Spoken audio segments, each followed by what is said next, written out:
Have you ever wondered who coined the famous phrase, "I think, therefore I am"? It was none other than René Descartes, a French philosopher, mathematician, and scientist. Born in the year 1596 in a small French town known today as Descartes, his life began in an era of exploration and discovery. The world was opening up, and so were the minds of the people. Descartes was no exception. As a young boy, he was educated in a Jesuit school, where he was introduced to the world of knowledge and critical thinking. His voracious appetite for learning and his knack for questioning everything around him hinted at the profound thinker he was destined to become. He was a man with an insatiable curiosity and a relentless drive to understand the world around him. Descartes was not just an ordinary man, but a thinker whose ideas would shape the world. His journey of exploration and discovery had only just begun. Descartes is a name synonymous with the birth of modern philosophy. René Descartes, a man of many talents, ventured on a philosophical quest that would forever change the way we perceive our existence. This journey was fueled by his methodical skepticism, a radical approach that questioned the reliability of our senses and the certainty of our beliefs. Descartes believed that to find truth, one must first discard all knowledge that could be doubted.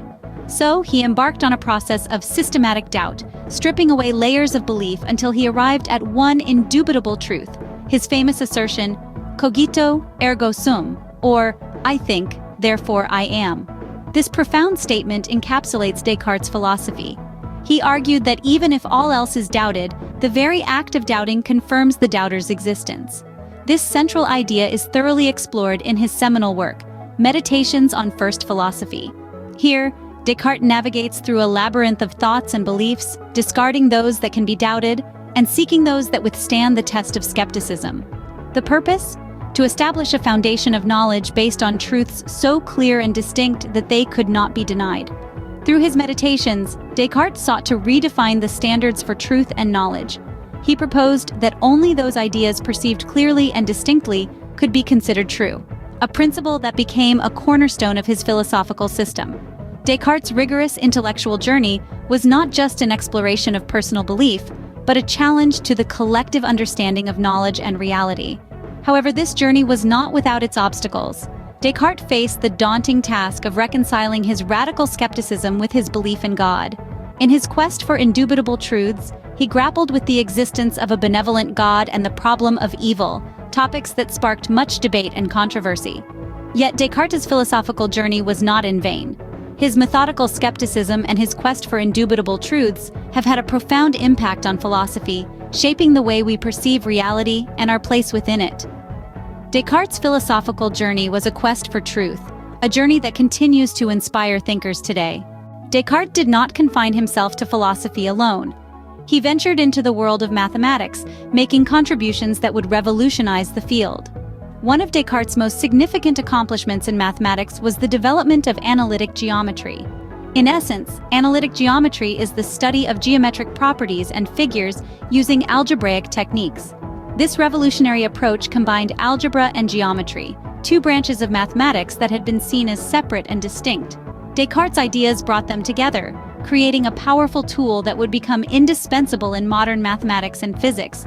But why did Descartes choose to delve into mathematics? It was his belief that mathematical reasoning provided the most secure foundation for knowledge. Descartes saw in mathematics a level of certainty and clarity that he found lacking in other fields. Through the precise language of numbers and formulas, Descartes believed truths could be revealed that were indubitable and universal. Descartes' mathematical principles were not just confined to the realm of theory. They found application in a variety of disciplines, from physics to philosophy. For instance, his ideas on geometric representations of algebraic equations opened up new ways to visualize and understand complex phenomena. In the field of optics, Descartes applied geometric principles to explain the behavior of light and lenses. His laws of reflection and refraction, which are foundational in optics, are expressed in geometric terms. In philosophy, Descartes used mathematical reasoning as a model for his method of doubt.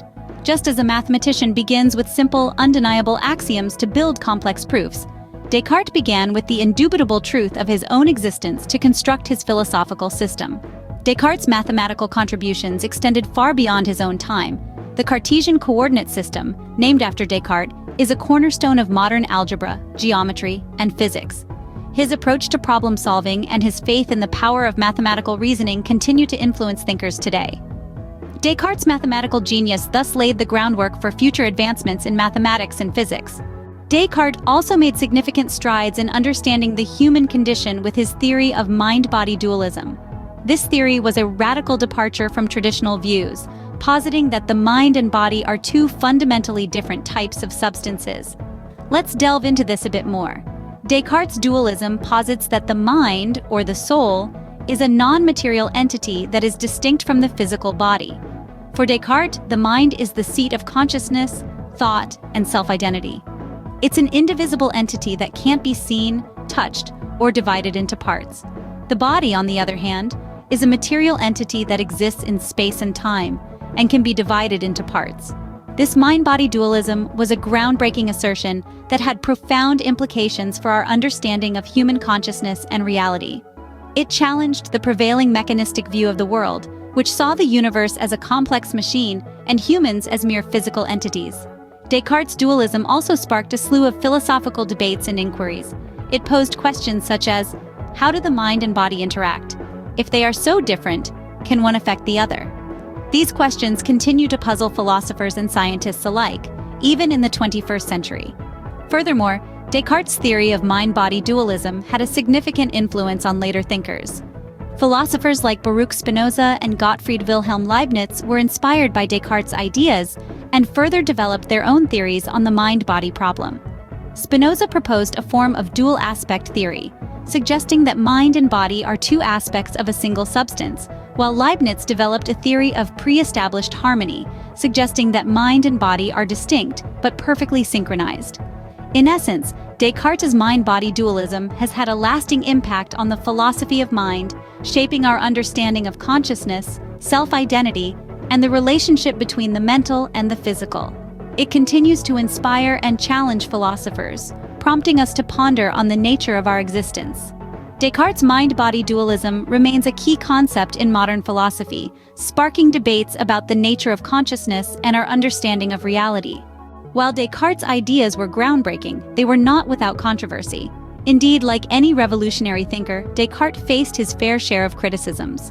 One of the most contentious aspects of his philosophy was his dualism, the idea that the mind and body are distinct entities. Many philosophers took issue with this, arguing that it created an unbridgeable gap between the physical and mental worlds. They questioned how two such fundamentally different substances could possibly interact. Even today, his dualism is a subject of ongoing debate. Descartes' reliance on reason and skepticism also came under fire. His method of systematic doubt, while innovative, was seen by some as overly skeptical, even nihilistic. Critics argued that his radical doubt undermined the very possibility of knowledge, leading to a sort of intellectual paralysis. Moreover, his emphasis on reason sparked intense debates about the relationship between faith and reason. Descartes was a devout Catholic, and he sought to reconcile his philosophical ideas with his religious beliefs. However, his critics claimed that his philosophy was fundamentally at odds with faith. They argued that his method of doubt could lead to skepticism about religious truths, and his emphasis on reason could undermine faith, which they saw as a matter of the heart, not the mind. Despite these criticisms, Descartes' impact on the intellectual landscape of the 17th century is undeniable.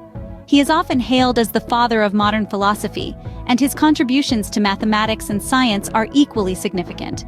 His method of doubt, his emphasis on reason, and his dualism have all had a profound influence on subsequent thinkers, sparking debates and inspiring new ideas. Descartes' legacy endures, his ideas continuing to shape discussions in philosophy, science, and mathematics. A true testament to the power of thought and the enduring value of questioning. His work reminds us of the importance of challenging our assumptions, of seeking truth through rigorous questioning, and of the power of the human mind to reshape our understanding of the world.